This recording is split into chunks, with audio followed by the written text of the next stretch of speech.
Also ich gehe von rechts nach links. Ich starte los auf dem Probeblech, damit das schon warm wird und ich ein ordentliches Schmelzbad habe.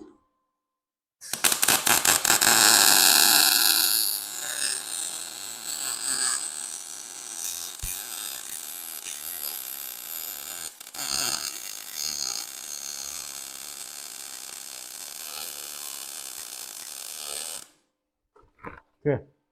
Ich habe jetzt mal 2 cm geschweißt und ich glaube, es ist zu wenig Ampere. Ja, man sieht hier, es ist noch nicht ordentlich durchgeschweißt.